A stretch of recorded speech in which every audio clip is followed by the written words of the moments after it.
Olá, gente, seja muito bem-vinda a mais um Go Podcast. Hoje a gente tem um convidado muito especial, Gustavo Ortiz, muito conhecido por toda a comunidade brasileira aqui no Canadá, e a gente vai falar um pouco mais da vida dele, das experiências dele aqui no Canadá. Então seja muito bem-vindo, Gustavo, bem-vindo ao Go Podcast. Obrigado, Gabriela, obrigado, Renata. É um convite que eu aceitei assim, com muita alegria. Eu acho que as nossas histórias elas se convergem, né, em um determinado ponto, e o que eu quero contar hoje para vocês aqui acho que vai ajudar muitas pessoas que estão lá em casa que começando a estabelecer o seu projeto Canadá, né, e o que esse país pode trazer de benefício para essas pessoas. Então eu vou contar um pouco da minha história, vai ser legal poder rir com vocês aqui hoje. A gente estava comentando assim que a gente chegou que eu conheci o Gustavo primeiro que a Renata. Ontem fez 8 anos que eu tô aqui no Canadá, então eu conheci vocês lá na Conexão Vancouver. Foi. Mas vamos voltar à fita, né? Vamos começar do começo. Não, pra quem não sabe, Gustavo é uma celebridade aqui em Vancouver. Ele já tá aqui há bastante tempo. Praticamente foi um dos primeiros brasileiros a descobrir Vancouver como um dos melhores lugares do mundo para se viver. Então, Gustavo, me conta, como é que você descobriu o Canadá? Como é que você descobriu Vancouver? Quanto tempo você está aqui? Bom, já estamos nos caminhando para 16 anos. Eu cheguei aqui no dia 11 de agosto de 2008, né? Então, é isso mesmo, minha conta tá certa, né? São 16 anos. E foi por acaso, né? Quando a gente olha para o mapa norte-americano, para quem está querendo sair do Brasil, né? Ou você olha para a Europa, ou você olha para o mapa da América do Norte, mas a nossa visão vai até os Estados Unidos só, né? O Canadá está completamente fora do mapa. Nunca passa dali, né? E como bom brasileiro, 20 anos atrás, foi quando tudo começou, eu com a vontade de querer morar fora do Brasil. Olhando para o mapa também, nunca olhei para cima dos Estados Unidos, lógico, né? Você tinha ideia também que era só gelo? Para mim era, aquele povo mora no iglu, né? Deve ser isso, quando né? o Renato falou que vinha, eu falei, tu perdeu o que no gelo, Renato? Tá maluca? Pois é, loucura, né? Então, eu acho que é a visão que todo mundo tem, né? Muitas pessoas acabam, às vezes até desperdiçando uma oportunidade muito grande de vir para o Canadá, justamente por isso. E foi exatamente o que aconteceu com um amigo, né? Que desperdiçou uma oportunidade de vir para o Canadá, agradeço a Deus por ele, porque ali me despertou a vontade de olhar o que conta tem. Essa história, como é que aconteceu? É uma loucura, assim, eu trabalhava numa indústria na cidade de Guaratinguetá, no interior de São Paulo, e colega de trabalho queria compartilhar uma informação privilegiada, né? Aquela informação que o chefe não pode ouvir, né? Por quê? Porque era uma informação de uma proposta de trabalho. Então, o cara veio meio que escondendo assim, olha só o que eu recebi, né? Recebeu o quê? Recebi uma proposta de trabalho. Pô, que legal, cara. O que é? Do que se trata, né? E aí quando ele me mostrou aquilo, era uma empresa canadense. Eu vi o documento e falei, poxa, mas isso não é aqui no Brasil, né? É uma proposta fora do Brasil. No Canadá.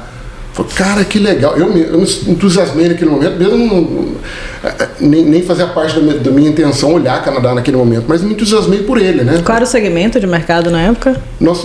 Eu trabalho na área durante muitos anos, né? Tenho 35 anos de experiência na área de tecnologia de desenvolvimento de fabril, na área de usinagem, máquina CNC. Então, e essa proposta que ele recebeu era para esse segmento? Era nessa área. Aí eu perguntei para ele, você está indo quando? Ele veio aquela história, né? Não vou, minha esposa falou que não vai morar no gelo, mas de jeito nenhum. Então, quer dizer, é a mesma visão que ele teve, o que a grande maioria tem quando olha para o mapa, né? Mas eu saí da sala, eu estava na verdade na sala dele, eu saí e voltei para minha sala, sentei lá, a primeira coisa, né? Google, né? Canadá. E aí eu comecei a olhar com imagens desse tipo aqui assim, né? Falei, poxa, peraí. É lindo demais. Não é só iglu lá, né? Tem vida, né? tem estrutura lá, tem empresas, tem uma coisa bonita. Deixa eu ver esse negócio melhor, entendeu? E aí foi quando tudo começou a surgir, os olhos começaram a brilhar, né? E falei, poxa, eu preciso conhecer um pouco melhor e entender um pouco melhor o que é esse Canadá. Aí eu voltei para casa, comentei isso com a Carla, ela deu aquela olhada meio de lado assim, que loucura é essa, né, cara? E vocês tinham uma vida tranquila no Brasil? Era uma vida estável, né? Então era bem empregado, né? A gente tinha a nossa casa. Então, tipo assim, intercâmbio não era uma coisa que você já amadurecia na sua cabeça? Você não pensava em morar fora nessa época? Não, eu pensava em morar fora, mas ao mesmo tempo tinha aquela raiz muito bem solidificada lá, porque eu tinha um bom emprego, tinha uma boa profissão, muitos anos de experiência, né? Nunca fiquei desempregado, então quer dizer, sempre estava ali numa grande empresa aqui ou ali. Então Então não era por esse motivo. Então eu não estava saindo do Brasil como os brasileiros saíam na década de 80, nos anos 2000, indo para o Japão para fazer dinheiro, para ir para os Estados Unidos para fazer dinheiro, né? Para às vezes até viver uma vida bem abaixo do nível básico, mas para juntar dinheiro e voltar para o Brasil. Então esse não era o meu projeto, já não era esse desde o começo, né? Não era para vir buscar riqueza, era para vir realmente viver uma vida diferente, entendeu? Eu sou de uma cidade pequena no interior de São Paulo, vou falar de repente aqui uma porteira, portão, né? Porque eu sou do interior de São Paulo, e a minha cidade não tem esse problema com relação à criminalidade, sabe? É até uma cidade tranquila, a gente não vê, então também não foi por isso. Sabe? Então não foram esses motivos que nos levaram. Era viver uma experiência diferente. Então quando você começou a pesquisar na internet, acho que o Canadá te escolheu. Tipo, bateu forte no seu coração. Bateu forte. E bateu muito mais forte quando eu comecei a olhar as oportunidades de trabalho naquele momento dentro da minha área de formação. Então acho que era o ponto principal, né? Eu precisava olhar o que eu vou conseguir buscar nesse país com relação à parte profissional, né? E assim, numa busca muito rápida, eu vi 40 ofertas de trabalho na minha área. 40. Nossa. Esse número não sai da cabeça, tá vendo? Isso é bem tentador mesmo. Você olha para o negócio e fala, poxa, peraí, existe um mercado lá, existe uma possibilidade ainda com, logo de cara ali, uma pesquisa rápida, não foi uma pesquisa nacional não, olhei, primeiro já olhei um pouquinho aqui em Vancouver, um pouquinho aqui na província do lado, em Alberta, e pronto, sabe? E na época que Renata veio, acho que 11 anos atrás, os processos de migração eram bem facilitados. Você de 16 anos devia ser, tipo, bateu na porta e entrou, né? Você veio já direto com oferta de trabalho ou você veio com estudo também? Não, oferta de trabalho. Eu sou oferta de trabalho. Casa de Ferreiros, Pedro de Pau, né? Como falam? Trabalho com educação já há 11 anos com a Conexão, mas eu nunca sentei numa sala de aula aqui no Canadá. Interessante. Nada, entendeu? Então foi como oferta de trabalho, né? Então dessas 40 empresas eu escrevi, aí eu decidi, voltei pra casa e disse, eu estava olhando na fábrica, lá no trabalho. Eu achei por alguns segundos que você tinha vindo conhecer o Canadá, tipo visitar para fazer um turismo, não foi assim? Não. Entendi. A minha viagem exploratória foi para fazer entrevista de emprego, porque dessas 40 empresas eu entrei em contato com as 40 empresas, mandei e-mail para as 40 empresas. Em menos de 24 horas, 21 empresas me responderam. Que maravilha. Alta demanda, então. Era loucura. Os seu inglês já era legal nessa época? Era intermediário, né? Eu me virava muito bem, eu trabalhava em indústrias grandes no Brasil, onde eu tinha que me comunicar com americanos, com canadenses, com ingleses, então acabei que eu me virava, né? Mas uma empresa em particular, de cara, já falou assim, eu quero fazer uma entrevista com você. E o bobão aqui achou, né? Bom, deve ser por Skype, deve ser por telefone, né? Mandou vir. O cara falou assim, não, a gente gostaria de fazer uma entrevista com você, mas do tipo, queremos saber se você realmente é sério mesmo no negócio, né? Queremos fazer assim, frente a frente como estamos aqui. Eu falei, eita, agora ficou sério o negócio. Ficou sério o negócio, né? E aí eu olhei pra Carla, ela falou, vai? A Carla sempre foi assim, de me apoiar em tudo, né? Vai. E aí eu mandei e-mail pra essa empresa, falando, olha, eu não tenho visto para ir para o Canadá, mas se você me mandar uma carta convite para me ajudar a tirar esse visto, que eu tinha dado uma olhada, eu falei, se tiver uma carta convite, talvez ajude o visto, né? E aí eu peguei e mandei e-mail, a empresa mandou para mim meia hora depois uma carta convite dizendo, estamos convidando para uma entrevista de emprego, não é garantia de oferta, mas está aqui a carta. Meu visto de turista saiu em 2 dias. Nossa, que bênção. 2 dias. E aí eu peguei o avião uma semana depois, agendei com a empresa. E foi aqui em Vancouver mesmo? Aqui em Vancouver, em Richmond. Uma empresa em Richmond, onde vocês moram, né? Eu sempre falo que quando eu desci no aeroporto, que eu olhei pra trás, que eu vi aquelas montanhas com neve, eu já apaixonei ali. Na hora, né? Você foi essa sensação? Mesma coisa, né? Porque eu vim sozinho, né? Ficou a Carla, as crianças ficaram em casa, ficaram no Brasil. E eu vim, logicamente, só para fazer a entrevista. Mas já que eu vim para fazer uma entrevista, eu entrei em contato com as outras empresas e informei, olha, já estou indo, se vocês continuarem com interesse. E aí eu consegui mais 3 entrevistas. Então, na verdade, eu cheguei quando eu desci aqui, eu tinha 4 entrevistas marcadas, né? Mas na primeira que eu fui, na segunda-feira, eu cheguei aqui no sábado, na segunda-feira, a primeira empresa já me contratou de cara. Fez a entrevista. E já era work permit direto, né? Direto, é. Aí eu falei, ok, agradeço a oferta, mas eu tenho mais 3 entrevistas, terça, quarta e quinta. O diretor da PF falou, não, você não tem mais. Pega o telefone aqui, agradece, porque você já está contratado por nós. E isso há 15 anos atrás, com um salário de 65 mil por ano. Então, muito quer dizer, bom. Era muito bom na época já, né? E foi assim, aí eu peguei a documentação, aí a empresa tinha lá o RH deles, perguntaram se eu tinha alguma consultora de imigração. Não conheci, na época eu só conhecia uma, gente, só conhecia uma. Descobri ela, conversei com ela e fiquei com o nome dela na mão, né? Eu falei, olha, tem essa moça aqui, brasileira, né? Tem essa moça aqui. Peguei na mão deles e eles cuidaram tudo com ela. Voltei pro Brasil em 57 dias. Saiu meu visto de trabalho fechado, né? O meu Work Permit fechado. Fechado. Da Carla, o Open Work Permit e das crianças o visto de... Suas crianças chegaram com quantos anos? O Rafael tinha 10 e a Natália tinha 7 anos quando chegaram aqui. Adaptação 100%, Agora me conta, né? assim, não, eu gosto da emoção. Aí você ligou pra Carla e falou, fui contratado, ou você chegou no Brasil pra avisar? Porque quando eu falei pro meu marido que a gente tinha conseguido o PIA, ele quase congelou, né? Passou mal.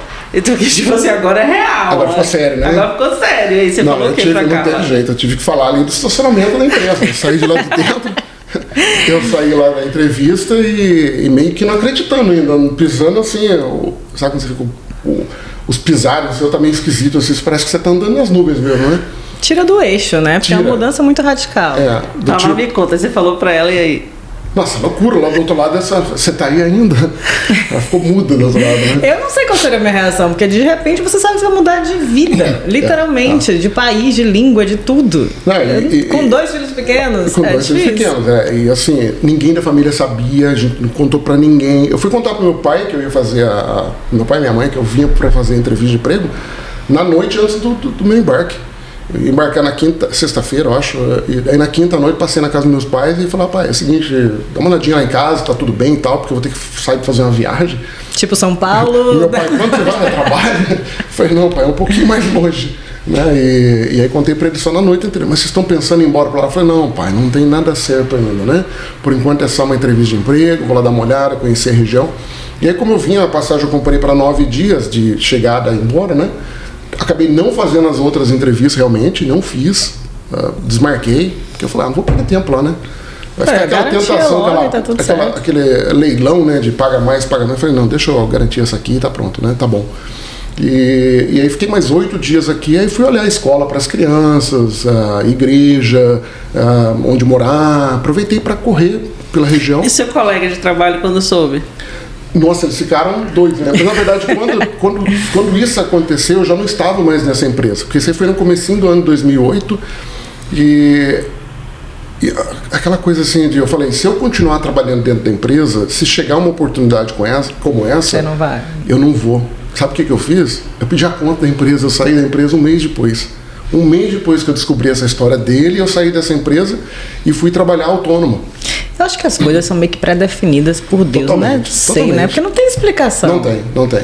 A nossa história, assim, até a questão do visto, foi uma história maluca, né? Porque foi chegando a data e eu prorrogando a data com a empresa aqui no Canadá que, olha, não saiu o visto ainda. Ah, tá bom, você começa na próxima segunda. Desse jeito. Aí eu ligava para eles, não saiu o visto. Não, tudo bem, você começa na próxima segunda. E foi indo assim, né? E aí eu tive que alugar o apartamento, e o visto não tinha saído lá em São Paulo ainda. Quando foi no último final, depois eu comprei a passagem, sem ter o visto, sem ter nada, gente. Eu comprei passagem sem visto tudo também. Tudo na fé, né? Comprei a passagem e aí eu queria me despedir da família. Só que a gente ia voar na quinta-feira e estava chegando perto daquele final de semana anterior. Eu falei, minha família é gigante, gente. Junto todo mundo é 150 pessoas. Então eu falei, então tem que ser todo mundo junto no final de semana, né? Sabe o que eu fiz? Liguei lá no consulado de São Paulo para tentar descobrir a questão do visto. Aí atender uma das funcionárias lá do consulado, falou, a gente não pode passar esse tipo de informação por telefone, né? Sabe como é que funciona? E eu falei, olha, mas é muito importante. E eu sou um pidão mesmo, né? Falei, mas deixa eu explicar para você quão importante é isso, olha, tal, que eu preciso reunir minha família e quero me despedir deles. Se eu só ficar sabendo lá para segunda ou terça, não vai dar tempo de reunir todo mundo. Ela falou, eu não posso te falar. Será que você não entendeu essa primeira coisa que eu te falei? Começou a ser um pouquinho meio grossa assim, né? Eu falei, não, mas acho que você também não entendeu quão importante é. Ela falou, olha, é o seguinte. Faz a sua festinha. Faz a festa com a família. Ela falou desse jeito para mim. Eu falei, aprovou. Ela já sabia que o visto tinha sido aprovado, entendeu? Uma funcionária lá de dentro do consulado. Não sei o nome, não sei quem é, não conto pra ninguém. Mas em algum momento da sua chegada, da adaptação, do clima, da distância, você meio que amarelou e falou assim, acho que errei, vou voltar pro Brasil, ou não? Foi tudo tranquilo? Não, tranquilo não foi, né? Uma loucura chegar aqui com 2 crianças pequenas e os 2 não falavam inglês. Os nossos filhos não falavam inglês, gente, porque a gente morava no Brasil, a gente tinha até condições de pagar uma escola particular para eles estudavam escola particular os dois, mas era ali. Não era bilíngue, né? Não era bilíngue, então eu pagava escola particular, eu pagava um curso de inglês. E o curso de inglês para quê? Não tinha um projeto de nada, então não fazia sentido, né? Há 20 anos atrás, pagar um curso de inglês para uma criança, né? Então eles não falavam. Então, assim, o primeiro momento foi muito difícil, né? De chegar e as crianças na escola. Mas as crianças, rapidinho, demorou ali uma semana ou duas, de voltar chorando para casa. Gente, bravo, é muito rápido, criança. Né? Todas as mães que eu converso falam, eu tô preocupada com a adaptação do meu filho. Eu falei, gente, eu não dou 6 meses para seu filho estar te ensinando inglês. Tipo, é muito rápido. É impressionante. Eu uso isso hoje quando eu converso com as famílias. Eu falo assim, né? O pessoal fala, olha, é porque a gente queria chegar para as crianças começarem certinho em setembro na escola, para não sei o quê. Eu falei, olha, vocês estão fazendo esse projeto de vida pelos seus filhos, então eu vou falar algo para vocês que pode não fazer sentido, mas tira os seus filhos da história. Pense no projeto de vocês. Os filhos começar em setembro, começar em outubro, começar em janeiro, não vai fazer diferença nenhuma. Garanto para vocês. Eles vão se adaptar e vão se integrar no andamento ali da educação no Canadá, que é a maior preocupação, muito rápido. Né? Me fala uma coisa, Gustavo. Vocês chegaram aqui, você era um país que não estava no mapa para vocês, que não era o que vocês tinham imaginado, pensavam Estados Unidos, Europa e tal. Vieram para o Canadá. Quais foram os primeiros desafios que você sentiu? Não, o idioma, sem dúvida nenhuma, né? O idioma era o maior desafio, apesar de eu ter o inglês ali intermediário, mas apanhava algumas coisas, né? Tem histórias engraçadas, né? Coisas que você fala, que isso, cara. As traduções que a gente faz na cabeça às vezes não dá certo. Impressionante. Então tem muita história engraçada do começo, né? E a Carla não se comunicava em inglês, então ela tinha dificuldade. Então, no primeiro ano ela ficou cuidando da casa, cuidando das crianças, levar as crianças para a escola, ir e voltar, né? Mas depois chegou um determinado ponto, com 4 bocas para alimentar, um trabalho só não era suficiente para eu poder manter aqui. Eu não vim com recursos, né? Então por isso que até eu falei aqui para vocês um pouco antes, né? Eu falo assim para todo mundo. Ir para o Canadá não é só ter dinheiro ou só ter formação. O ponto principal é crer em Deus, esse é o primeiro. E o segundo é ter coragem de tomar uma decisão dessa, que é uma decisão muito grande. Então, para nossa realidade foi coragem, porque a gente chegou sem recursos nenhum, então eu tive que trabalhar no segundo emprego. Eu trabalhava no emprego e trabalhava em outro, né? Durante uns 7, 8 meses eu fiz isso. Até que chegou um ponto, a Carla pegou e se desafiou também. Falou, olha, eu também quero trabalhar, quero te ajudar, né? E eu nunca forcei, obviamente, eu deixei ela levar no ritmo dela, né?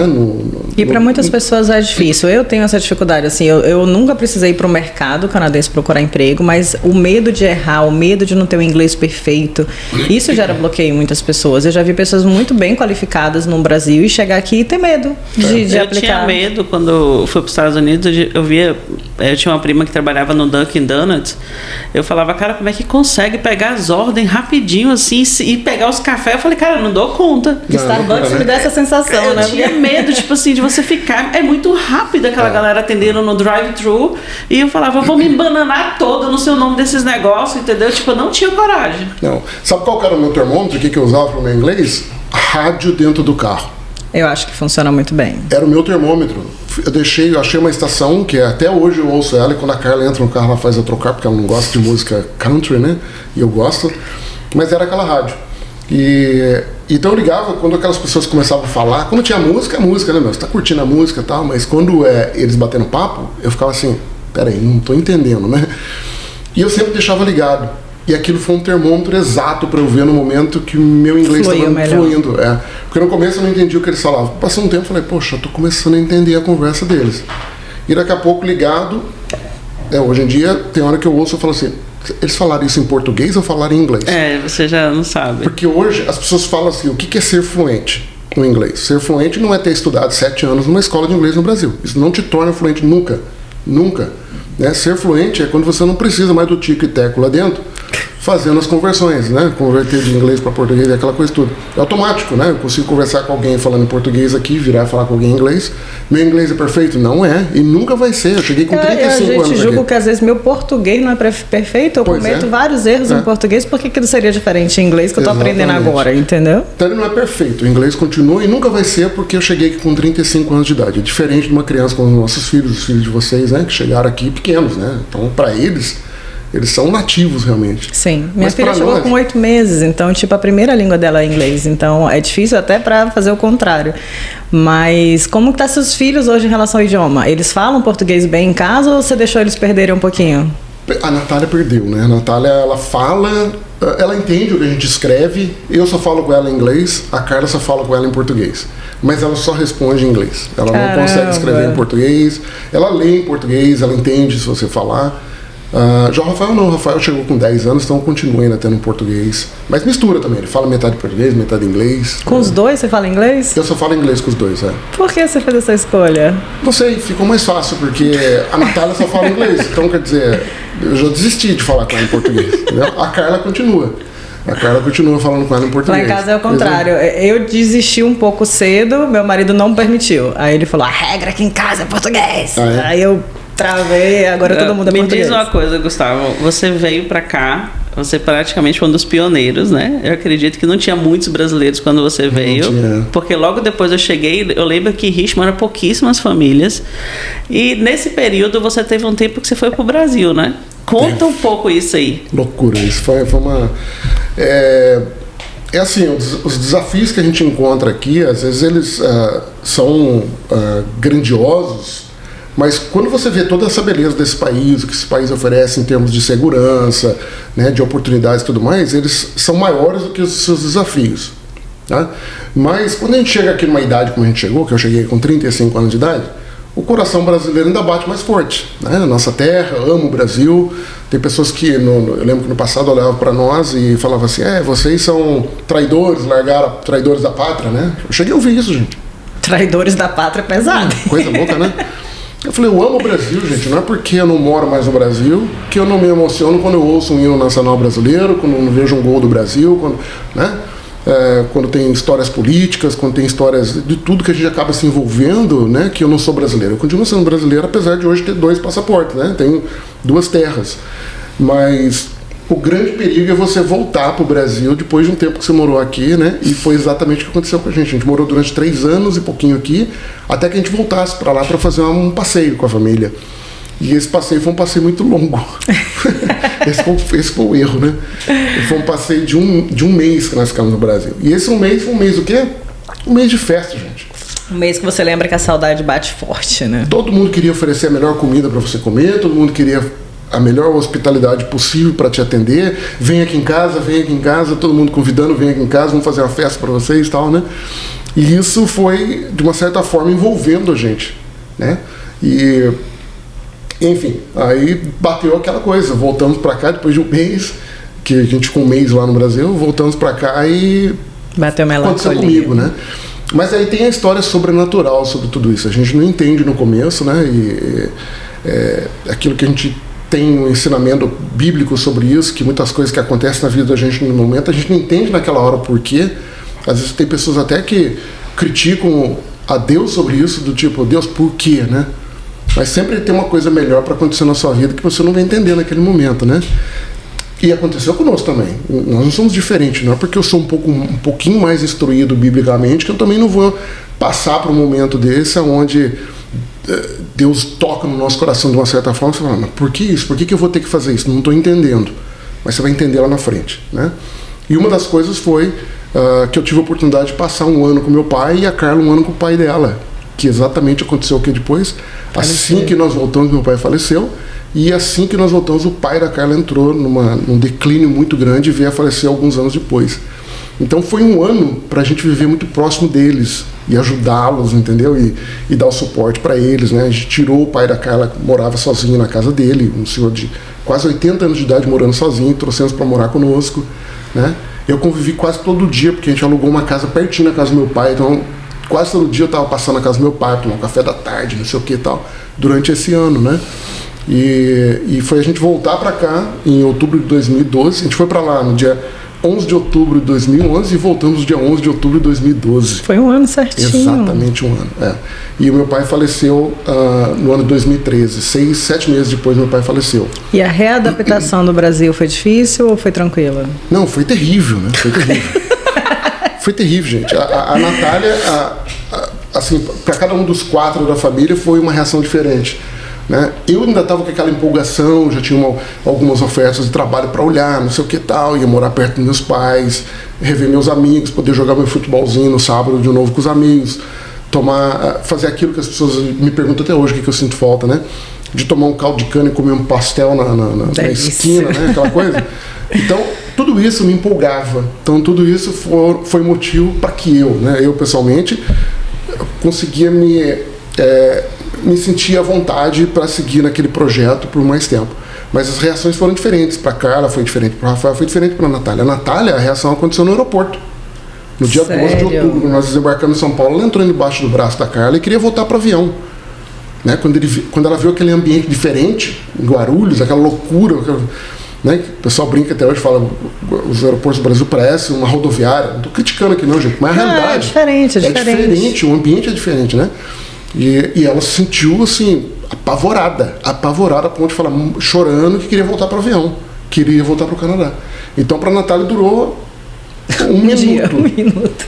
Né? A reação dela de que não serviria o Brasil mais para ela. O Rafael, já com um pouquinho mais 13 anos naquela época, ia rever os amigos, voltar a jogar futebol com os amigos, também já levou mais ou menos, mas durou ali uns 3, 4 meses, que daí ele já começou a se irritar com tudo, que isso não dá certo, que isso não funciona aqui, que não, meu Deus do céu, né?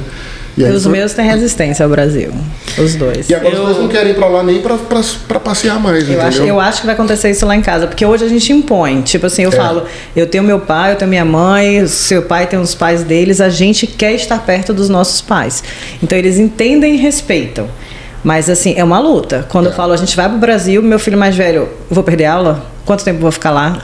Ele chegou a verbalizar pra mim que eu tirava o direito dele de viver nas férias com os amigos. Então, tipo assim, rola um drama, entendeu? Lá em casa é diferente, mas assim, Gustavo, apesar de você estar no Canadá há mais tempo que eu sou imigrante há mais tempo que você, né? Eu imigrei para os Estados Unidos em 2002. E eu fiz esse negócio de ir para o Brasil. Eu sabia que eu já tinha o Canadá em mente, mas eu passei um tempo no Brasil. E eu vi outras pessoas que fizeram isso também. Famílias que saíram dos Estados Unidos para ir para o Brasil, ou que saíram de outros países para ir para o Brasil. A maioria não consegue ficar mais.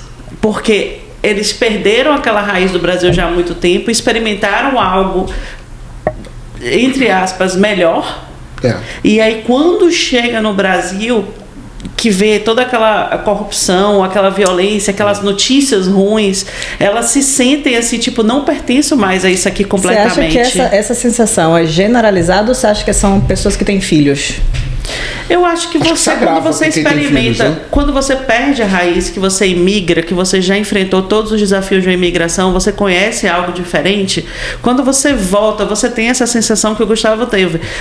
As primeiras semanas é festa, todo mundo tá matando saudade e tal, mas quando você chega na rotina do dia a dia, porque assim, ninguém vai pagar suas contas. Exatamente. Se você passar um tempo desempregado, todo mundo vai estar, tô orando por você, eu tô aqui, vou ver se eu sei de alguma coisa, mas ninguém vai estar lá pagando suas contas, ninguém vai estar resolvendo seus problemas. Então você, no seu dia a dia, você tem aquela pressão na sua cabeça, pô, eu preciso me resolver aqui. E eu lembro que quando eu cheguei lá, mesmo tendo o Canadá em mente, eu ainda mandei currículo, eu ainda fiz contato, cara, era tipo assim, é muito difícil. Não, é muito difícil. É muito complicado porque, principalmente para as crianças, e aí você perguntou, né, se com crianças pode ser diferente. Eu acho que sim, eu acho que se agrava se você vive por um tempo para cá. Então, assim, para quem está morando aqui hoje e pensa por conta de que, tá difícil aqui também. Tá difícil no mundo inteiro, gente. Atualmente, acho que tá difícil no mundo inteiro.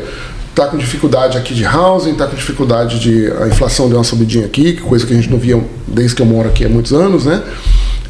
Mas se você tá pensando em voltar pro Brasil, pensa muito bem nisso, né? Se você tem filhos, principalmente, não faça na loucura do tipo, vou largar, vou jogar tudo pro alto aqui e vou. Não faça isso. É um perigo danado, pode sofrer aquilo que você falou, que seu filho chegar a falar, você tá me tirando o direito de, né, Mas o negócio é que a pessoa precisa viver essa experiência, pra entender. Ela precisa para entender, ele não vai acreditar no que a gente tá falando. A pessoa precisa. Eu lembro que quando eu tava registrando meu casamento no consulado de Miami, tinha um casal que estava indo pro Brasil, voltando pro Brasil, e com dinheiro, tipo, iam abrir um mega restaurante, acho que era em Rio de Janeiro, São Paulo, alguma coisa assim, sabe, super apartamento comprado, e tinham juntado bastante grana nos Estados Unidos. Eu perguntei, mas por que você está voltando? Não, a gente não aguenta mais Estados Unidos, a gente volta e tal. Só que a gente fez contato Como eu ia registrar o casamento, eles acabaram sendo padrinhos do meu casamento, que eu precisava de testemunha, não tinha testemunha na hora, aquele casal foi a testemunha. Então, vocês mesmos são testemunha. A gente fez contato, trocamos Facebook, telefone e tal. Eu acompanhei.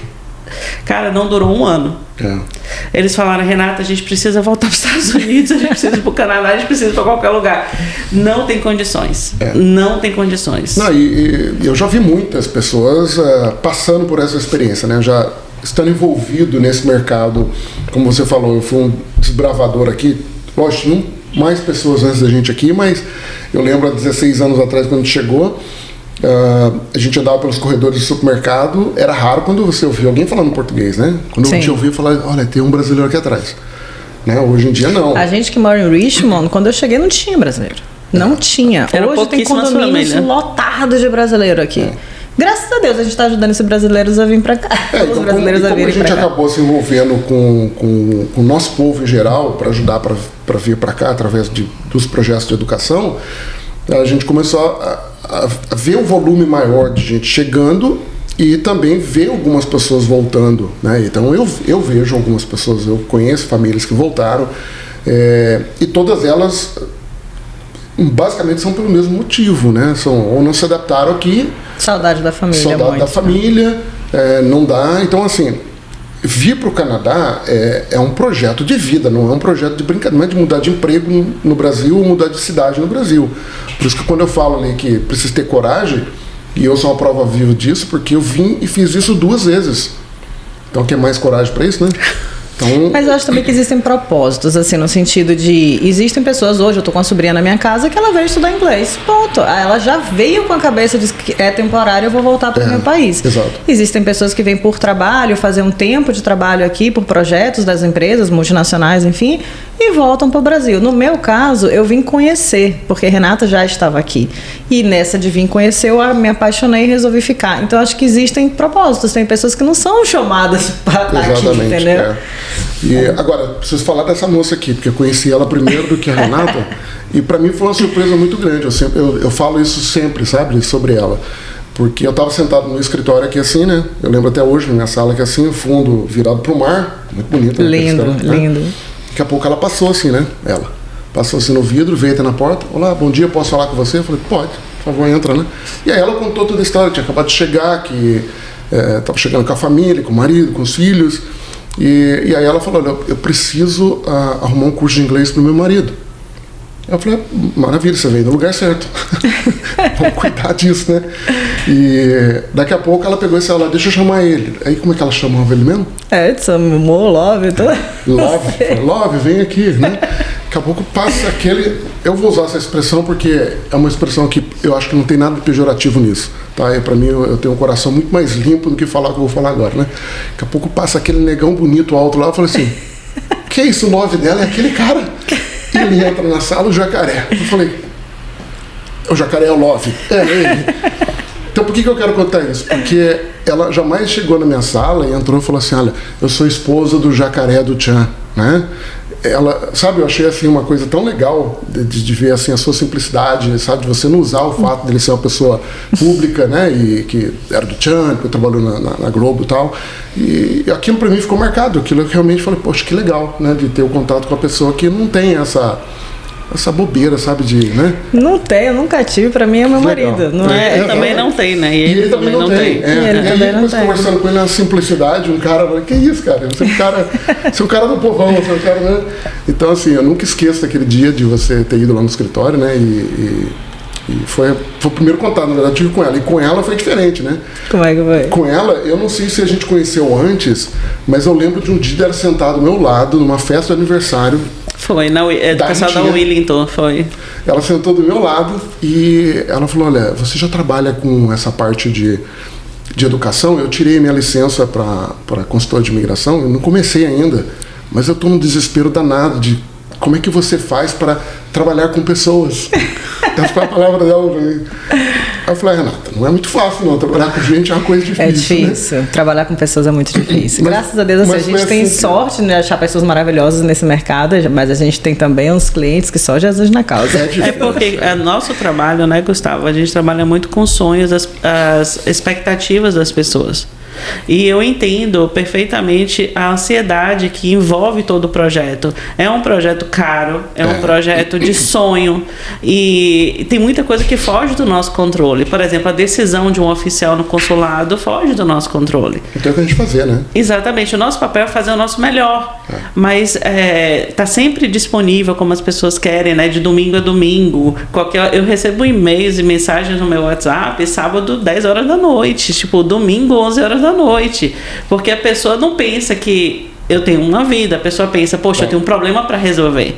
E eu super entendo. Mas tem momentos, né, que a gente fica naquela situação, meu Deus, onde foi que eu fui me meter, né?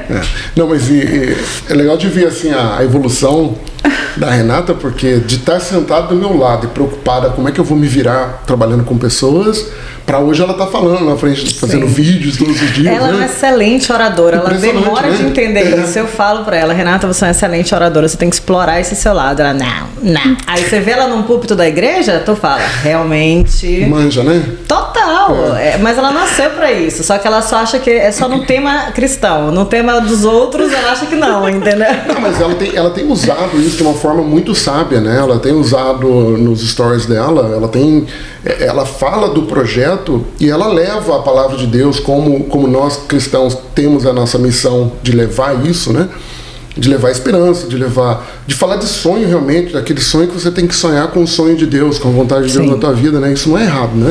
Não, eu acho que tá tudo certo, mas o problema é o seguinte, eu vou falar uma frase que ela falou que você vai entender.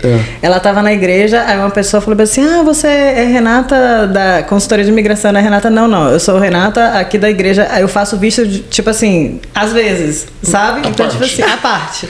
Então, tipo assim, a vida dela é pra Cristo e o trabalho, tipo assim, tá ali. E eu queria que ela fizesse tudo junto, sabe? Tipo assim, da mesma forma que ela se entregasse como ela se entrega pra religião, ela faça pra... Ela tem feito muito bem, cara. Muito, agora ela tá entendendo, mas acho que era meio que timidez, insegurança, não sei. Eu fiz alguns ao vivo com ela, falei, terminava e falava pra Carla, você viu a Renata?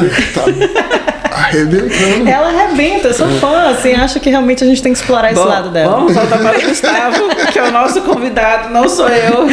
Mas enfim, você tá indo muito bem, eu super admiro, sou só fã e a gente tá com tudo. Vamos que vamos. Olha, e tem uma outra parte, quando eu falo da palavra, eu uso, sempre volto a falar daquilo, da questão da coragem, porque quando a gente estava no Brasil nesse período de um ano lá, né, esse ano sabático nosso lá, que não funcionou muito bem, mas depois a gente foi entender o porquê, né, como eu te falei, eu fiquei um ano com meu pai, um ano com o pai dela, veio morar com a gente, então tudo funcionou muito bem, né, tirando todas as outras dificuldades, isso foi o propósito, então tá tudo certo, né. Mas quando eles começaram a forçar a situação, a Carla, o Rafael e a Natália, queremos voltar para o Canadá.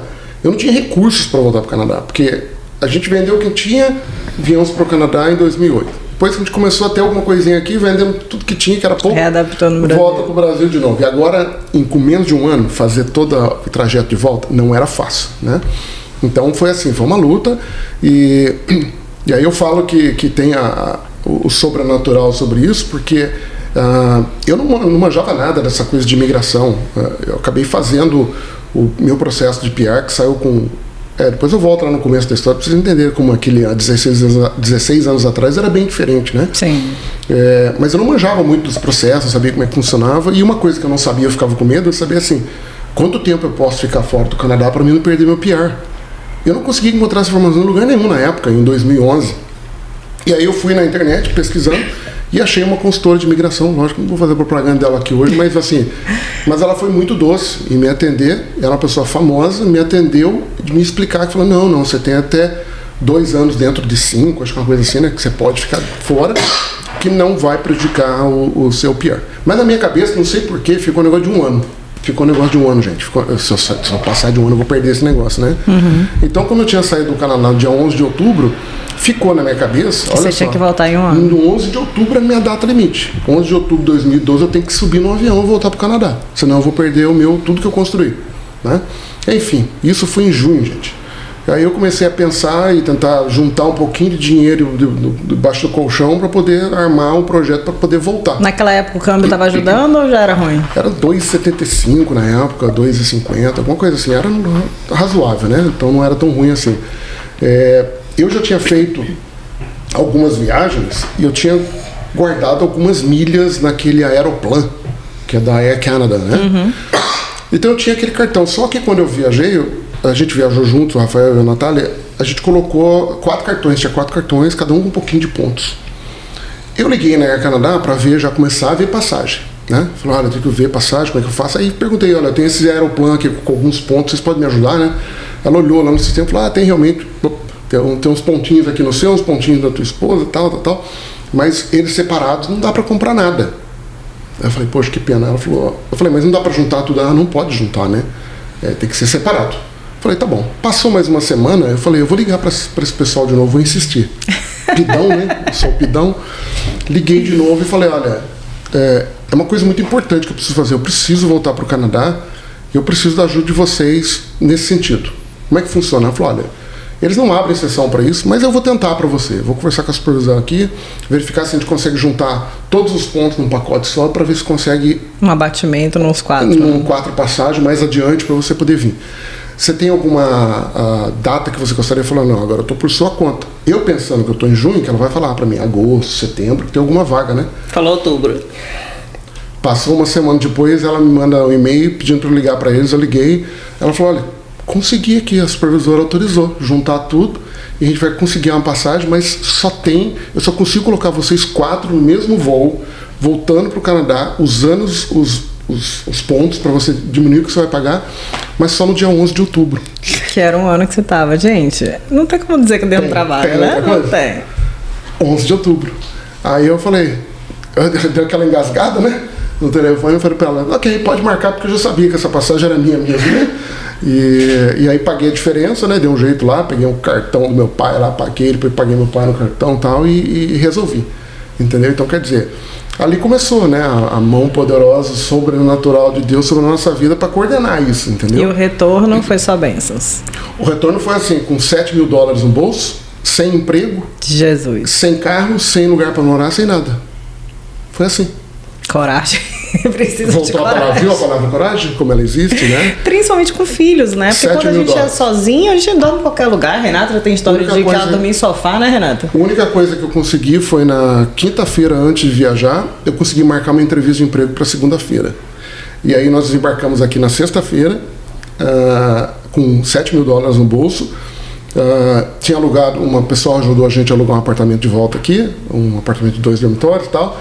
Então eu cheguei a primeira coisa com $7 mil, pagar o primeiro aluguel, pagar o depósito de segurança. Acabou o dinheiro. Comprei um carro de $1.200, enchi a geladeira e o armário de comida. Sentou eu e a Carla no sábado de tarde para contar o dinheiro, tinha $500 no bolso. Vamos para a igreja amanhã orar para ver o que Deus vai fazer na nossa vida, porque a gente tinha $500 para o domingo de manhã e segunda-feira tinha uma entrevista de emprego. Foi assim que a gente começou de novo, voltando em outubro de 2012. Então assim, tenso. É tenso, né? Tem que ter coragem, entendeu? Tem que ter muita coragem. Não é todo mundo que faz. Então, assim, eu já conheci gente com muita grana que não veio porque não tinha coragem de fazer. Eu já conheci gente com muita grana que torou tudo e não conseguiu se reestruturar tão cedo.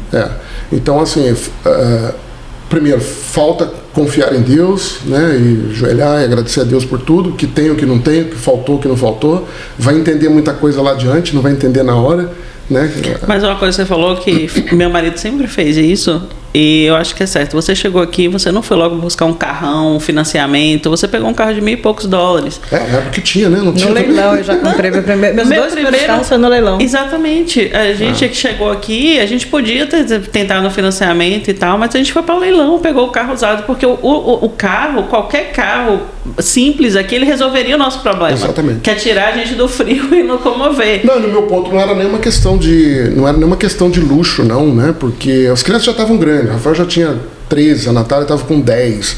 Já podia ir para a escola sozinho. A gente conseguiu um apartamento lá em West, pertinho, 3 quadras da escola. Então, quer dizer, tá nevando, tá chovendo, você vira, vai pra neve, faz a sua parte aí, né? Uhum. Não é o carro que é o luxo, mas na minha área de trabalho, não tem emprego aqui em downtown para mim usar Skytrain ou ônibus, entendeu? É nas áreas industriais, é fora, é em Delta, no meio lá de Surrey, é onde ficam as indústrias e é onde eu trabalho. Mas eu entendo, assim, e acredito que há tanto tempo atrás com certeza era um empecilho, mas eu tive resistência de querer comprar carro porque para mim o transporte público atendia muito bem. Então, a única hora que eu sentia falta de um carro era quando tava nevando e eu precisava ir no mercado. É bravo, né? Aí é bravo, porque você sair de compra debaixo da neve não é confortável. Mas fora isso, eu me virava super bem. Até que um dia eu fui para fazer mercado com a mala. Eu levei uma mala de viagem, fiz o mercado, botei tudo na mala e voltei de ônibus. Que vai com mala. Mas era super de boa sem carro. Só que a Edson falou, poxa, a gente tem 2 crianças pequenas. A Bia era bebê de colo. Como é que eu vou fazer mercado arrastando mala, carregando 2 filhos, entendeu? Aí a Edson falou, não, a gente vai ter que comprar o carro. E eu ainda com medo de gastar um dinheiro que eu pudesse sentir falta depois, porque a gente veio sem trabalhar. Os 6 meses de visto de turismo para estudar inglês. Então eram 6 meses só gastando em real. Então era uma despesa grande. Não recomendo fazer isso. Não é. Mas eu pude fazer na época. E aí, meu marido falou, vamos comprar um carro baratinho. Aí eu falei, 5 mil é nosso budget. Vai no leilão com o marido da Renata, que conhecia de carro, e os 5 mil é nosso budget. Ele falou, não, beleza. Ele ligou e falou, amor, eu comprei o carro. Eu falei, meu Deus, gastou quanto? Ele falou, 1.200. Eu falei, meu Deus, vai chegar um carro de mão aqui em casa. Que você comprou aí, né? Que carcaça é essa que você comprou? E foi um carro maravilhoso que ficou com a gente 2 anos e meio. Depois a gente vendeu, aí comprou um de $4.000 que ficou mais 2 anos, entendeu? Então, tipo assim, carro acho que pra mim não foi um grande dia. É que o meu era uma necessidade, né? Eu sabia que já essa entrevista de emprego, eu já sabia. Pra eu chegar nessa entrevista de emprego, eu já precisava de carro. Não tinha como ir de transporte público lá, né?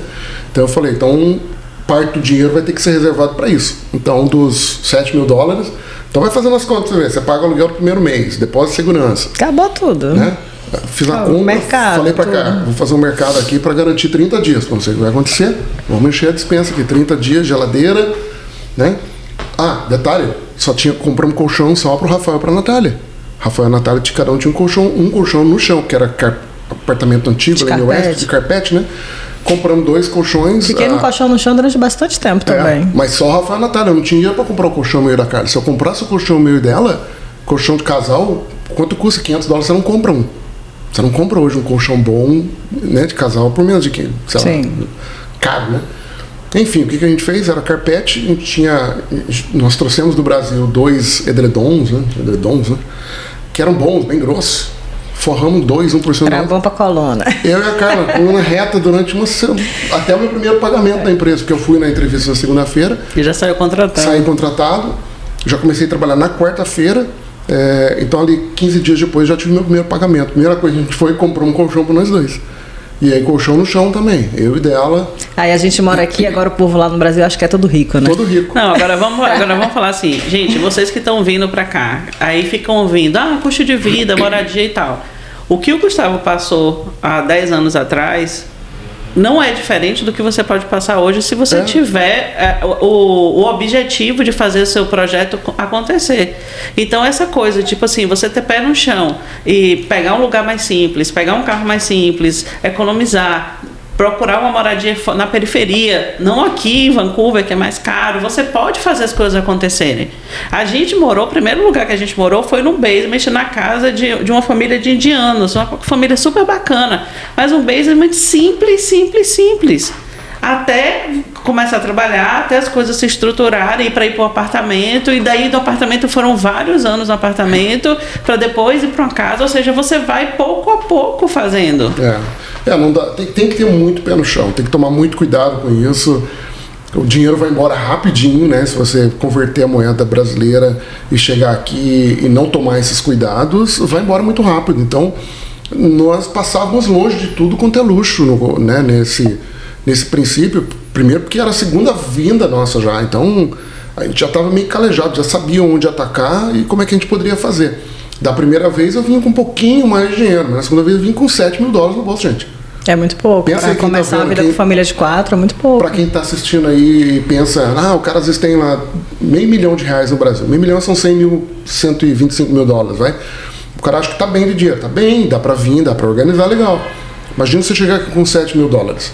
Tem que fazer milagre, né? E foi o que nós fizemos. Acho que acontece muito, assim, as pessoas acreditam que vai chegar aqui, vai ser tudo uma maravilha logo de cara. Para muitos pode ser, mas para muitos outros não é. Então eu já vi pessoas literalmente gastarem bastante da reserva do Brasil e chegar aqui e falar, não vale a pena. Não é que não vale a pena, é que as pessoas fazem às vezes as escolhas erradas, né? Não escolheu uma casa mais simples, não escolheu, né, otimizar os gastos, enfim. E tem muita coisa, gente, que vocês conseguem nas lojas de usados aqui, que aqui se chama Value Village, né? Nos Estados Unidos era Goodwills. Você consegue até colchão, que são colchões que tem uma fábrica que pega colchões usados, refaz esses colchões e doam. Você consegue no marketplace muita coisa doada, muita coisa por um preço mais barato. Você consegue até instituições religiosas como igrejas, você consegue doações de coisas. Até de comida, food bank, né? Food bank, dependendo da cidade, você tem acesso mais fácil, dependendo de outras tem que ser residente, então tem que olhar isso no mapa. Mas, assim, existem muitas formas de você baratear essa chegada. Você não precisa chegar comprando tudo novo, maravilhosamente bem, você pode baratear essa chegada. A pergunta que muita gente me faz, assim, é o que pode dar errado, né? Muita gente pergunta, eu tenho medo de ir, tenho preocupação de ir, não tenho tanta coragem quanto a tua coragem se ouvir a minha história. Hoje muita gente vai ouvir a minha história, mas acho que eu nunca contei isso muito em detalhes como eu estou contando aqui hoje. Mas eu digo assim, olha, não é só a questão da falta de coragem, mas é você vir com bastante humildade. Sim, é um recomeço. Mesmo tendo bastante grana, se você chegar aqui e querer sentar na janelinha, como dizem, filho, você vai apanhar. Né? Eu já vi pessoas aqui que vieram, que era diretor no Brasil, queria chegar aqui e ser diretor aqui. Eu falo, olha, pode ser até que aconteça, mas se você ficar focado só nesse ponto, não vai funcionar para você. Então você tem que vir preparado para um novo desafio de vida. Né? Vai ter que traçar uma estratégia diferente. Aqui você não tem o suporte da sua família, por exemplo, com filhos pequenos, por exemplo. Você não tem o suporte do pai e da mãe para cuidar dos seus filhos, para você poder ir trabalhar. Sim. Então você tem que inverter, um trabalho de madrugada, outro trabalho de manhã, para ficar com os filhos, porque senão você, também a grana você vai ter que pagar no daycare, não vai embora também. Então são outros elementos que a pessoa tem que colocar nesse projeto Canadá, que é diferente e que mesmo que você venha com muito... A não ser que você venha com muita grana, gente. A não ser que você acertou os 6 números aí no Brasil, aí é outra história. Engraçado, você está falando desse revezamento, a gente é muito importante. Lá em casa somos 4 também, eu, meu marido e 2 filhos pequenos. Quando eu fui no seu escritório procurando um curso de inglês para Edson, o desafio era justamente esse. Eu lembro. Eu estudava durante o dia e ele ficava com as crianças. Aí quando eu chegava da escola é que ele poderia sair para estudar. Então esse revezamento é muito importante. Tem gente que não se adapta a isso. Ou seja, se meu marido poderia falar, a pessoa tá acostumado nunca fui já, babaca, né? Ele já está acostumado no Brasil num padrão assim, trabalha de dia, porque na faculdade no Brasil é à noite, né? Então a pessoa trabalha de dia e estuda à noite, né? O trabalho normalmente é de dia, tirando, obviamente, como na minha área que tem trabalho no afternoon shift, que é o período da tarde, ou o que eles chamam de graveyard shift, que é o turno da noite, né? Graveyard é cemitério, né, gente? Mas é o usado aí, falar que é o shift da madrugada, né? E a não ser nessa minha área, mas no geral todo mundo trabalha num padrãozinho de vida ali, de segunda a sexta, no horário tradicional. Tem o pai e a mãe que mora, os avós, né? Que mora ali a 2 quadras, então passa lá, deixa o filho de manhã e o avô e a avó cuida. Esses confortos a gente não tem. Que aqui você vai chegar aqui, você não vai ter, você vai ter que mudar a sua vida completamente, né? Hoje, inclusive, é Broad Day, meus filhos estão em casa. Uma amiga minha foi lá pra minha casa ficar com os meus filhos para poder vir trabalhar. Então, tipo assim, a gente ou precisa do suporte dos amigos ou não tem jeito, tem que... Uma pergunta, Gustavo, no meio de todas essas mudanças, o Canadá já não é o Canadá de 16 anos atrás, quando você veio, a gente vê que já existe um processo de seleção um pouco mais rígido. O Canadá ainda vale a pena? Olha, vai depender muito ainda, Renata. Isso lá 16 anos atrás, e eu continuo dizendo que continua sendo a mesma resposta hoje. Vai depender do objetivo dessa pessoa, o que ela está vindo buscar, né? Eu vejo muita gente na internet, no Facebook, Instagram, falando de ir para o Canadá para, como falavam na década de 80, para fazer a vidinha. Lembra disso? Usava a expressão? Vou fazer a vidinha. Vai para o Japão para morar num quadradinho, comer pão com mortadela, tomar suco para guardar dinheiro para comprar a terrinha no Brasil. Isso não existe mais, gente. Não é só no Japão, nos Estados Unidos. Não existe lugar do mundo mais para você fazer isso. Pra você fazer esse tipo de coisa, você vai ralar, vai viver na pobreza, para você guardar dinheiro para mandar para o país. Então, eu já não vinha 16 anos atrás com esse objetivo. Então depende muito do que a pessoa está buscando. E hoje ainda vejo pessoas com essa mesma mentalidade. E pior, querendo vir para o Canadá com visto de turista.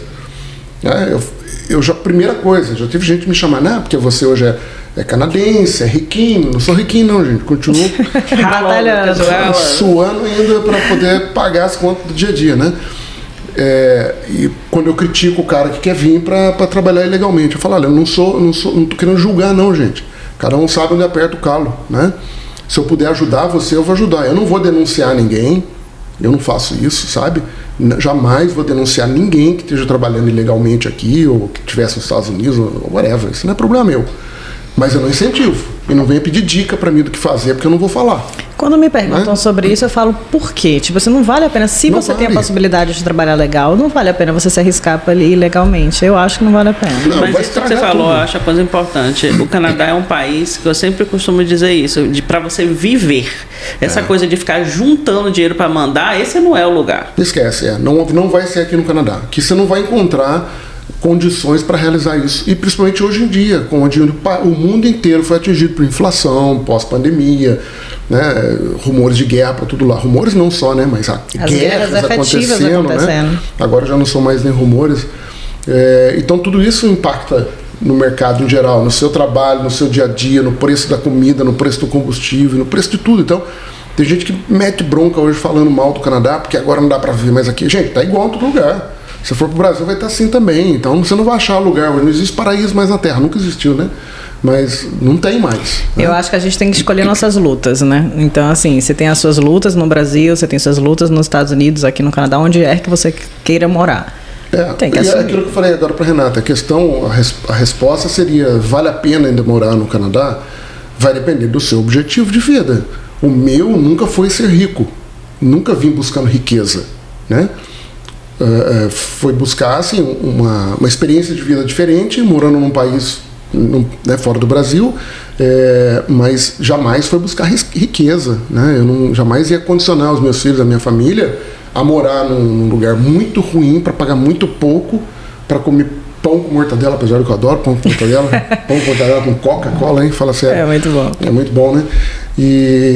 Mas que é um produto de baixo custo para você poder juntar dinheiro. Eu não vou me condicionar a minha vida para isso. Eu não faço isso. E falando de qualidade de vida, tem uma coisa que você e Carla fizeram que muitos canadenses fazem, já sei, né? Adoro. Muitos canadenses fazem e é algo que faz parte da cultura aqui local. Vocês compraram um trailer, né? Exatamente. Conta um pouquinho dessa experiência, porque eu tenho esse sonho. É muito legal. Mas não sei se vai ser para mim, mas eu tenho esse sonho. Me conta. Olha, eu acho que se você olhar a cultura norte-americana, tem essa cultura dos trailers, né?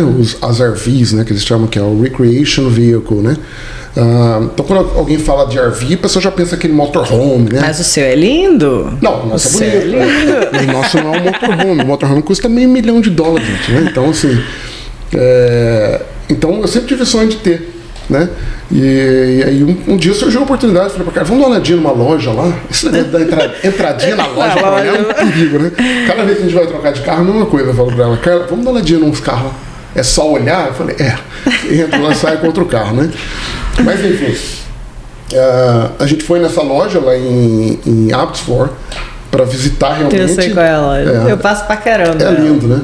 E aí a gente chegou lá e ficou encantado, cara. A Carla tinha um problema muito grande com isso, que era a questão dela é claustrofóbica.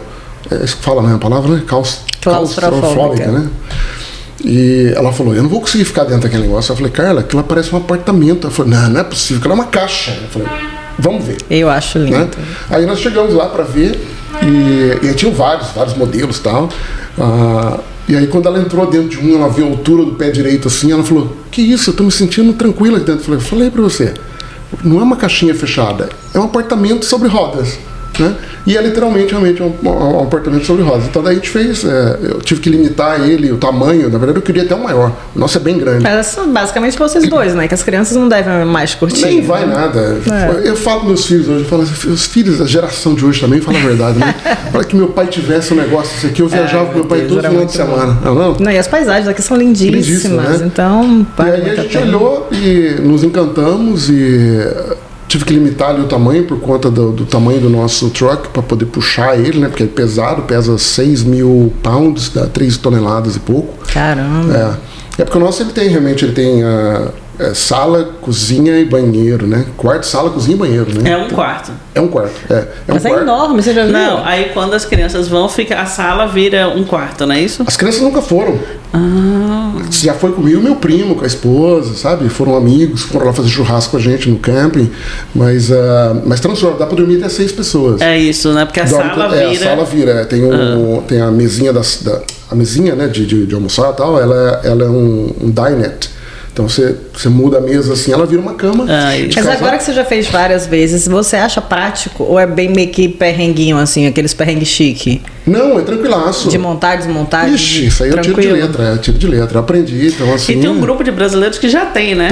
Tem. Eu nunca saí com os brasileiros em si, eu e a Carla sempre a gente sai fazendo as viagens sozinho, né? Eu conheci Mas você encontra a galera no caminho, acaba né? encontrando, Só verão ou dá pra explorar outras estações? Dá pra avançar um pouquinho na primavera e no outono, né? Mas...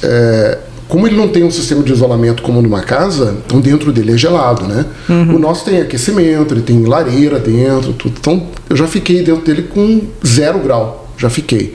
Sente um pouquinho de frio, mas assim, liga a lareira, liga o aquecimento, ele segura bem. Cara, tem até lareira, muito chique esse nosso amigo, Renato.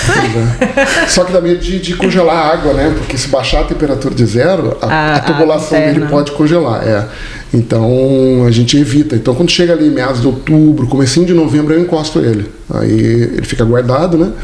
E aí agora, março, abril, a gente tira de novo e começa a passear. Que delícia, cara, que delícia. Então assim, a gente vai para um camp perto de um lago, perto de um rio, leva os cachorros. Isso não tem preço. Isso aí não tem preço. Eu acho que isso, para quem gosta, eu sou mais de barco, eu gosto mais de barco. Para quem gosta desse tipo de coisa, vale muito a pena morar aqui no Canadá, né? Você curte muito. Eu falo para alguns colegas, vou acampar esse final de semana. Eu falo, acampar, cara, acampar é barraca, né? Você tá no hotel, você é outro nível. Né? Mas é gostoso, Meu primeiro acampamento aqui, eu caí num dia chuvoso, frio. Eu te contei essa. Meu alarme do celular é pássaros cantando. 5 horas da manhã tinha um monte de pássaro gritando. Eles estavam fazendo uma rave no céu, não sei o que eles estavam fazendo. E eu dormindo, pegando o celular, tentando desligar. E era de fora. E era de fora. Eu falei, meu Deus, esses bichos não param de gritar. Mas assim, foi uma experiência muito engraçada. A gente passou vários perrengues por inexperiência mesmo, por não saber lidar com a situação. Mas eu penso no mais chiquezinho. Você pode alugar, né? Você pode alugar, então, inclusive, alugar se você um não tempo tem... pra saber se eu vou gostar. Não, na verdade, você pode alugar para um final de semana, mesmo que você não tenha o truck para puxar. Você aluga, a pessoa leva, por exemplo, eu não alugo o meu, mas eu poderia levar, eu levo até o camping, ponho lá, monto para você, faço todas as conexões e você usa. Final de semana, que legal. Depois eu volto só para engatar e ele vai embora, entendeu? E não é qualquer carro, né, que pode puxar ele? Não. O meu só puxa com o truck mesmo, né? Eu tenho uma porque eu tenho uma Siena e um CR-V. Eu não sei se algum deles suportaria. Eles puxam, mas puxam os menores. O menorzinho, né? Mas para 4 pessoas acaba ficando um pouquinho apertadinho para ficar. Mas dá, viu? Para passar um final de semana, já ficou em barraca, pô. Então... E eu comprei tudo. No primeiro acampamento eu só pensava, meu Deus, eu gastei tanto dinheiro. Será que eu vou fazer de novo, né? Eu tenho que fazer pra gastar esse dinheiro. Mas é divertido, é divertido. Mas isso é algo da cultura americana, né? Então é legal. Se você vem pra cá, você vai viver aqui, como a gente já tá aqui há 16 anos, eu acho que você tem que realmente explorar todas aquilo que o país oferece. Eu jamais teria condições de comprar um equipamento desse no Brasil, né? Se juntar o valor do carro, o valor do mas trailer, tem que, tipo assim, eu aqui penso em comprar e não sei se eu vou comprar pra vida inteira. Se eu resolver comprar, dá pra comprar usado, não dá? Dá pra comprar, mas não compre muito usado, porque como é um ambiente de moradia, às vezes assim, tem instalações hidráulicas, elétricas e tudo mais, se ficar muito velho, ele pode não estar em boas perfeito estado. Aí vai dar dor de cabeça. Aí vai dar custo. E o financiamento do trailer é um financiamento tranquilo de mortgage, fazer. É igual mortgage. É um mortgage, é bem mortgage. tranquilo. Então você pode financiar se quiser para 15 anos, 20 anos, pagando. Pô, legal. Mas antes de entrar nessa, acho que vale a pena testar. Alugar. Vocês testaram antes ou foi na Não, foi na loucura. Mas hoje eu falo para testar porque na primeira vez que a gente fez foi muito tenso. O primeiro dia que eu saí de casa puxando aquele negócio atrás, é muito grande, gente. Dá uma desestabilizada assim ou na sensação da direção? Ele é o dobro do peso do carro. Se ele balançar e se ele sair da estrada, ele puxa o carro junto. É muito peso, então tem que dirigir com muito cuidado. Eu tenho câmeras lá atrás, porque não dá pra ver nada lá atrás, né? Então tem um monitor aqui no painel do carro que eu vou olhando a câmera. Agora as estradas aqui também são sensacionais, ajudam, né? Sem dúvida, né? Então Mas o primeiro dia foi tenso, de chegar no lugar, e agora, como é que eu faço? Como é que eu conecto isso? Como é que eu nivelo ele? Como é que eu faço isso, aquilo? Não sabia nada, eu olhando vídeo de YouTube, né? Gente, a gente tem que depois marcar uma conversa só pra falar disso, porque eu tenho legal. tanta pergunta, acho que, nossa, dá muita história. Só chegar lá fazendo churrasco ao ar livre. Comer marshmallow com as crianças na fogueira, na frente de cada lagoa linda que a gente tem aqui, é muito legal. Eu tenho uma foto eu sentado em cima dele, tomando café da manhã, e no fundo, assim, a montanha com neve. Olha que maravilha, gente. Lá em Whistler. Isso é um ano de terapia fácil. Matou. Fácil. Resolve todos os problemas. Bom, vamos para as nossas perguntas? A gente tem uma brincadeirinha aqui muito fácil, gente. Faz uma palavra e a pessoa responde o que vem na cabeça. É um bate-volta, tipo Marília Gabriela. Pera, deixa eu tomar uma água primeiro. Eu boto uma colinha no celular pra não esquecer. Mas vamos pelos básicos. Vamos lá, olha só. Começa? Brasil. Paixão pra toda a vida. É isso, essa é a palavra. Paixão pra toda a vida. Deus. Acima de tudo, acima de todos nós, condutor da minha vida. Canadá. Um sonho realizado, um país maravilhoso. Objetivo. O objetivo é poder viver bons anos adiante e poder usufruir dessa maravilha desse país e poder ajudar muitas pessoas também, né, a realizar os seus planos de vida. Profissão. Profissão fica na mão de Deus. Hoje o nosso projeto Conexão Vancouver continua em andamento, mas nós não sabemos o que Deus tem planejado para a nossa vida futura. Então, profissão para mim é assim, é acordar sempre na segunda-feira, agradecer por aquilo que tem, mas eu não tenho mais planos, né? Eu tenho uma excelente profissão em paralelo e tenho uma empresa que caminha bem hoje e ajuda muitas pessoas, né? Mas eu não tenho hoje mais objetivos, assim, do ponto de vista de profissão, de crescer em alguma coisa. Realmente não tenho muito mais. Acho que Deus já me deu tudo que eu precisava. Eu sinto isso aqui, sabia? Acho que o Canadá dá essa paz pra gente. Essa não necessidade de crescer. Exatamente. Acabou. Pra mim acabou. Eu sinto isso. Não sei se é por causa da idade, né? Eu acho que é uma mistura de tudo. Né? Eu acho que é uma mistura de tudo. Eu acho que o canadense, ele é mais desacelerado. E a gente no Brasil, pelo menos na minha realidade, era aquela cultura de crescer, ganhar mais, ser diretora, ser executiva, ser não sei o quê. Aqui eu... Relaxa, né? Você consegue... Se aquilo estiver dentro dos padrões daquilo que você precisa, atender às suas necessidades, eu acho que não tem que ficar na loucura mais, sabe? Essa loucura não vai levar você a lugar nenhum. Só morrer mais rápido. Gente morrer mais rápido aí, ter um infarto Vai. Não, eu acho que é isso. Não, tem mais. Família é meu bem maior. Faço tudo, luto por eles até o fim. Se mexer com eles, eu viro fera. Um medo? Eu sei que acontece, mas continua sendo sempre o medo. Eu acordo todos os dias e peço a Deus para me ajudar para que eu não decepcione outras pessoas, entendeu? E às vezes a gente causa uma decepção nas pessoas, não porque você é o decepcionador, mas é porque o que você fez não era aquilo que ele esperava. Isso, é um problema aí. É muito ruim. Mas então eu peço isso a Deus, né, que me ajude, me direcione para que eu fale as coisas certas. Então, nesses 11 anos de atividade com a Conexão, eu tenho certeza que muita gente virou meio de lado com a gente, por isso ou por aquilo, sabe? Mas não porque foi intencional, não porque nem nós Deus fizemos, agrada a todo né? mundo, gente. Então, mas eu costumo dizer assim, olha quantas pessoas você abençoou, quantas pessoas realizaram sonhos através do trabalho de vocês, quantas pessoas se tornaram amigos e quantas teve problema. Porque se a gente olhar, a gente não vai conseguir agradar todo mundo, mas aqueles que por algum motivo a gente decepcionou foi uma parcela muito pequena, né? Uma frase. Oh, Deus. Essa é difícil, hein? Essa é difícil. Uma frase. Que toca seu coração. Nossa, foi profundo agora.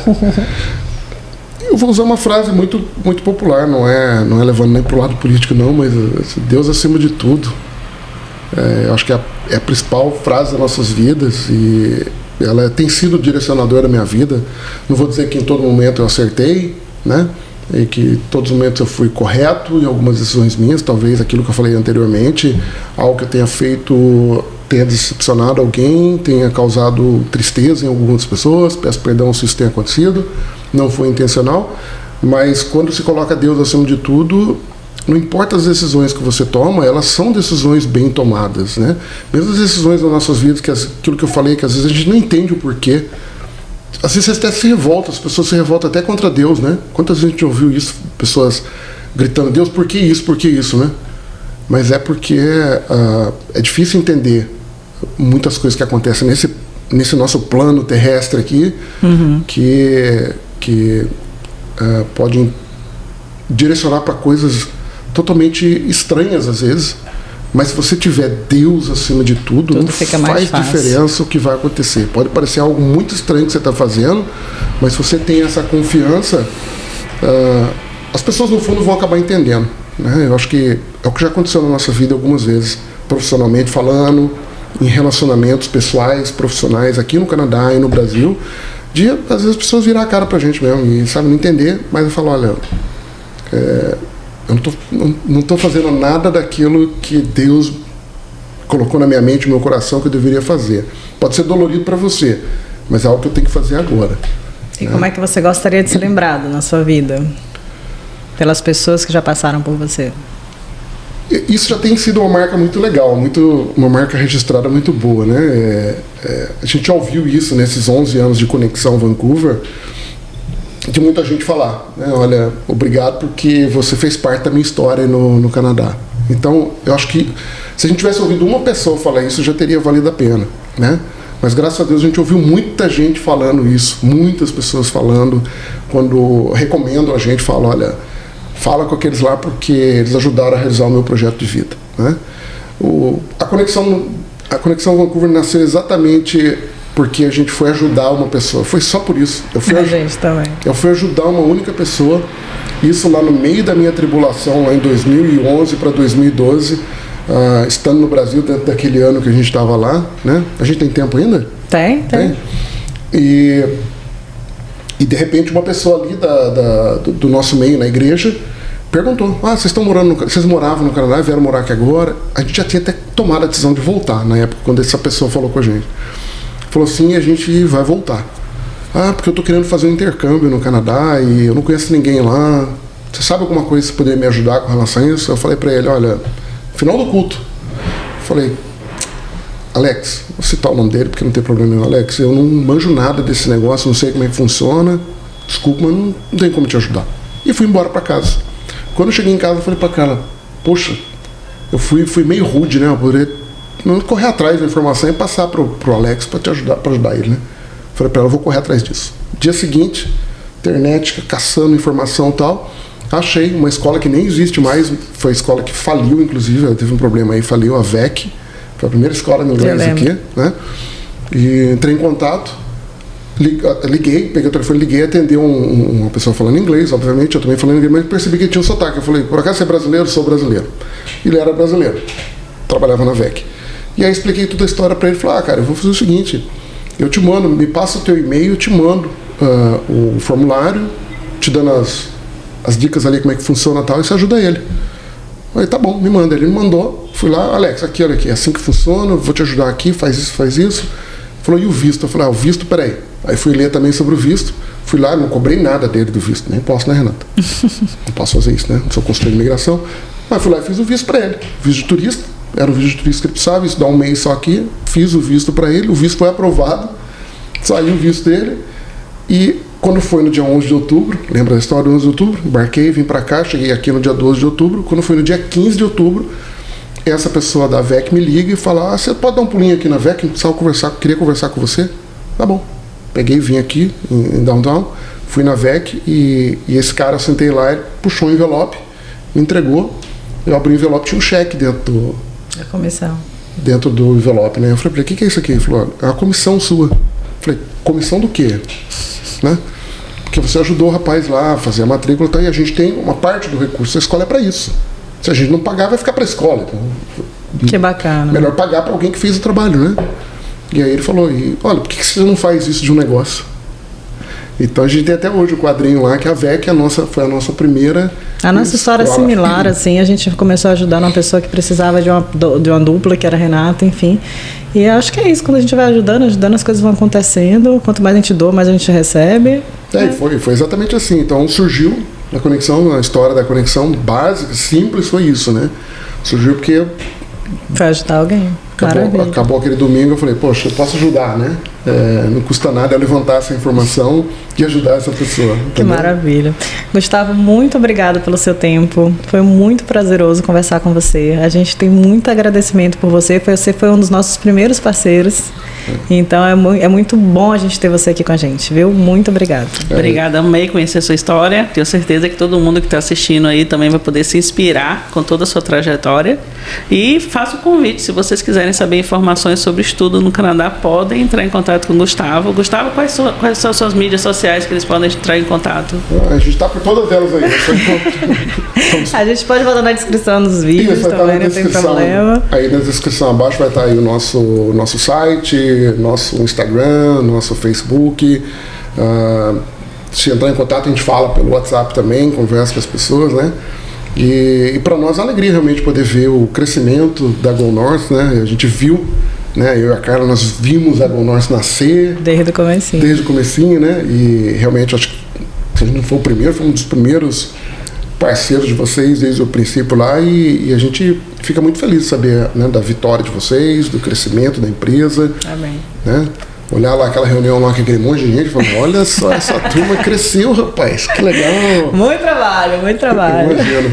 E hoje nós não estamos mais aqui em Downtown, né? O nosso escritório fica lá em Burnaby, fica mais próximo da nossa casa, fácil pra gente. E próximo da comunidade brasileira, né? Que Burnaby é uma das cidades mais buscadas pelos brasileiros aqui na Grande Vancouver. Então nós ficamos muitos anos aqui, né, em Downtown, até hoje de manhã. Escritório maravilhoso, que eu legal, né? fui lá algumas vezes. Mas a vida nos direcionou para um outro, né, para dar um foco diferenciado nos negócios, mas está funcionando bem, estamos caminhando aí, né, nas lutas, brigando com o nosso governo daqui nessas mudanças malucas aí, mas seguimos tentando ajudar pessoas. A gente já viu isso acontecer no passado, né? Outras mudanças ocorreram e a gente passou adiante e vencemos com outras estratégias. Acho que depois da crise da pandemia, qualquer coisa é pequena, né? Pode vir, né? É pequena. Num primeiro momento a gente se impacta, né? A gente se impacta, fica triste, poxa, e agora muita gente se entristeceu por isso, por essas mudanças, mas são necessárias, né? Porque hoje nós somos eu sou canadense, você já é canadense, né? Sim. Eu já posso ser, só falta casa de ferreiro de pau, né? Imagina. E a gente sabe que a gente alimenta os sonhos, torna um projeto possível de um lado para muitas milhares de pessoas ao redor do mundo para vir para o Canadá, mas parte disso pode ter um impacto negativo na vida dos próprios canadenses, como se nós somos parte disso, né? Uhum. Então tem que haver esse balanço, né? Então acho que é isso que eles estão tentando encontrar no momento. O nosso papel como cristão é continuar orando pelos governantes, pelos que estão lá no poder, para que tomem as decisões corretas e que façam o melhor possível para o povo em geral, né? Independente de torcida, né? Se é o Corinthians, se é Palmeiras, se é direita ou se é esquerda, o nosso papel não é esse, né? O nosso papel é orar e falar, olha, faça o melhor para que a gente possa, todo mundo, usufruir disso, né? Se quer viver aqui no Canadá, se quer morar aqui no Canadá, venha entendendo que vai ter desafios, mas é um país maravilhoso, para responder o que ela falou, né? Que ela perguntou, é um país maravilhoso para se viver, lindíssimo, né? Isso não tem dúvida, né? Olha isso, gente. É lindo demais. Olha a imagem no fundo, que coisa mais linda. Eu sou apaixonado por essa imagem. Essa imagem é linda. Mas tá bom, gente. Muito obrigada, Obrigado gente. Espero que vocês tenham gostado. Eu acho que se a gente deixasse ser horas e horas de conversa, porque ele tem muita coisa para contar. Mas por enquanto é isso. E a gente espera vocês na próxima. Obrigada. Beijo. Tchau, Valeu. tchau. Tchau.